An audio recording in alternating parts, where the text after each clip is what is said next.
Immunity दो type की होती है, ये बात भी याद रख लेना। एक होती है इनबॉर्न, दूसरी होती है एक्वायर्ड। इनबॉर्न कौन सी होती है? जो आपको माँ के पेट में ही मिल जाती है, या पैदा होने के बाद भी कह सकते हो आप।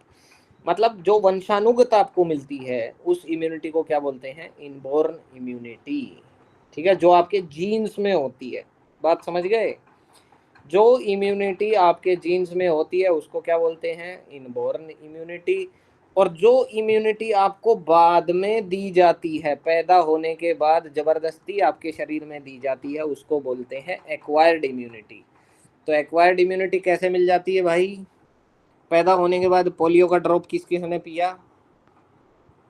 पोलियो 2 बूंद जिंदगी की, किस लोगों ने पी है? सबने पी ली। Very good.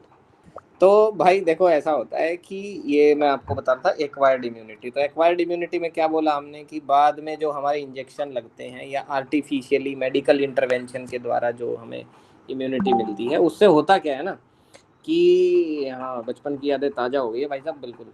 तो इंजेक्शन भी लगते थे, मैं तो अपने टाइट कर लेता था और डॉक्टर बोलता है अरे थोड़ा ढीला छोड़ो अब बड़े होने के बाद तो खैर बाजू में लग जाता है इंजेक्शन, तो ज़्यादा दर्द नहीं होता और पता भी नहीं चलता है। बचपन में तो पीछे ऐसी सुई घुसाते थे दिमाग का दही हो जाता थोड़ी देर के लिए तो ऊपर से फिर वो जो गोदी में लेके घूम रहा है ना, वो हिलाता रहता कई देर, ओ ले ले ले ले, कुछ नहीं हुआ कुछ नहीं हुआ, ओ ले ले ले सर कोरोना वायरस का भी इंजेक्शन लगा। समझ सर गए ना कोरोना जिस चीज की वायरस वाला बात। एक्वायर्ड, आर्टिफिशियली एक्वायर्ड वाले में आएगा एग्जाम्पल? और बिल्कुल एक्वायर्ड आएगा, माँ के पेट में लेके थोड़ी कोरोना पैदा हो गए थे, समझे? हाँ।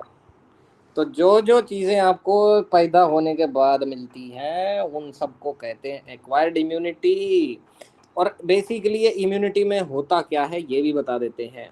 जैसे पोलियो का आपको दिया और कुछ दिया है ना, वैसे वो वैक्सीन या जो भी चीज़ें आपको मिल रही हैं वो फायदेमंद डायरेक्टली नहीं है। वो एक्चुअल में क्या चीज़ है? एक्चुअल में वो एंटीजन ही डाल रहे हैं आपके शरीर में। एंटीजन इसलिए डाल रहे हैं ताकि आपकी इम्यूनिटी एक बार उससे फाइट कर ले। और होता क्या है ना, हमारे शरीर में मेमोरी टी सेल्स भी होती हैं। देखो ऊपर गया, एक बार आपने फाइट कर लिया ना, आपको एक स्पेसिफिक टाइप का वायरस दिया, ठीक है, इसको आपके शरीर में जबरदस्ती डाल दिया।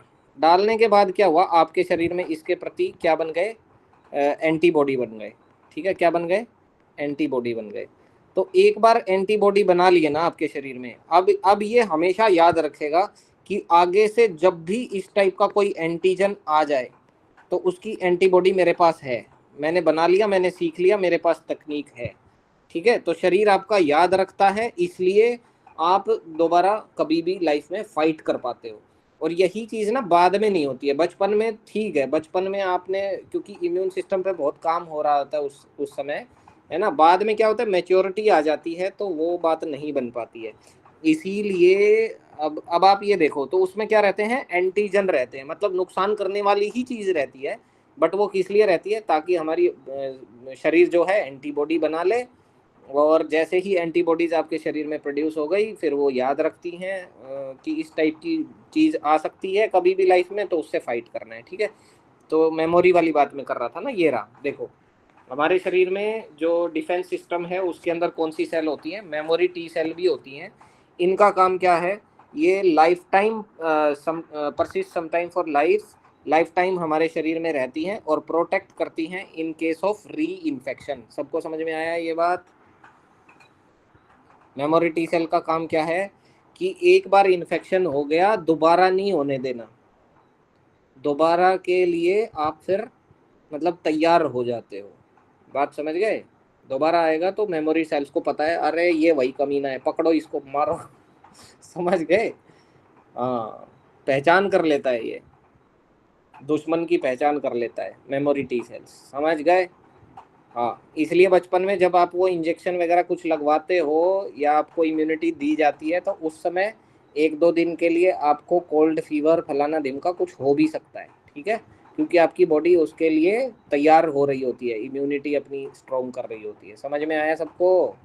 अब देखो दो टाइप की चीजें हैं, एक आपका नेचुरली एक्वायर्ड था इम्यूनिटी, दूसरी आपकी आर्टिफिशियली एक्वायर्ड था। अब इसके भी दो फॉर्म होते हैं, एक होता है एक्टिव फॉर्म, एक होता है पैसिव फॉर्म, ठीक है। सेम हियर, आर्टिफिशियल में भी एक होता है एक्टिव फॉर्म, एक होता है पैसिव फॉर्म। एक्टिव फॉर्म मतलब अभी चालू है, पैसिव फॉर्म मतलब आज दे दिया आगे के लिए याद रखना, ठीक है। तो अब देख लो एक्टिव फॉर्म में क्या है, जैसे आपको इन्फेक्शन हो गया, पैथोजन के कांटेक्ट में आ गए, तो नेचुरल इम्यूनिटी आपकी उससे फाइट कर लेगी। पैसिव फॉर्म में क्या रहता है, नेचुरली चीजें, antibodies pass from mother to fetus via placenta, ठीक है। तो नेचुरली एक्वायर्ड में जो आपकी वंशानुगत जो लड़ने की क्षमता है वो मदर से आपके पास प्लेसेंटा से आ जाती है, या फिर आपको मिल्क के थ्रू मिल जाती है।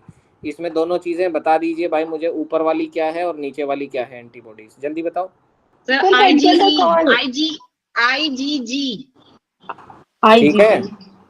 तो आईजीजी रहता है जो फीटस में चला जाता है प्लेसेंटा के थ्रू और आपकी इम्यूनिटी बन जाती है। और मिल्क वाला बोला था मैंने आईजी, बताओ बताओ बताओ। IgA IgA. ठीक है, आईजीए। Very good. तो ये दोनों चीजें हैं, ये आपकी पैसिव फॉर्म में यहाँ पे रहती हैं। ऐसे ही आपका आर्टिफिशियली एक्वायर्ड इम्यूनिटी भी है, इसमें जो एक्टिव फॉर्म है वो जैसे आपको वैक्सीन लगी है ना, जैसे कोरोना की वैक्सीन लगी या और कोई वैक्सीन आपको लगाई, तो ये एक्टिव फॉर्म में रहती है। हाँ, तो वैक्सीन डेड और एंटीनेटेड पैथोजेंस, कई बार डेड पैथोजन भी आपके शरीर में डाल दिए जाते हैं, ठीक है। तो ये वैक्सीन में जैसा मैंने बोला ना कि बचपन में कई इंजेक्शन लगते थे तो वो आपको एंटीजन डालते थे, तो ये सब एंटीजन वो डाल देते हैं, डेड फॉर्म में डाल देते हैं। चलो अगली चीज़ है, अब क्या है ना, डेड से फाइट करना आसान होता है, आप लोग समझ रहे हैं। डेड फॉर्म में आपके शरीर में एंटीजन डाल दिए, मान लो वायरस डाल दिया डेड, अब आपका शरीर इससे फाइट तो करेगा, क्यों, क्योंकि भाई वो तो पहचानेगा ना कौन सा कंपाउंड है, क्या मटेरियल है, क्या करना है इसका, ठीक है। तो बॉडी फाइट कर लेती है। एक बार डेड से फाइट कर लिया तो आगे कभी लाइफ में एक्चुअल आ जाएगा जिंदा वाला, तो उससे भी फाइट कर लेंगे। मैकेनिज्म सबको समझ में आया।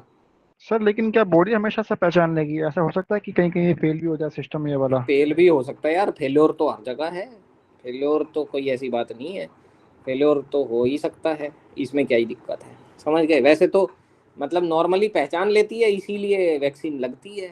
अब फेल्योर तो कभी भी हो सकता है, फेल्योर तो कुछ भी हो सकता है, फेल तो हार्ट भी हो जाता है दुनिया का, फेल तो लीवर भी हो जाता है, फेल तो किडनी भी हो जाती है समझ रहे हो, फेल तो ब्रेन भी हो जाता है हाँ, फेल तो दिल भी हो जाता है, इसीलिए कहते हैं दिल तो पागल है।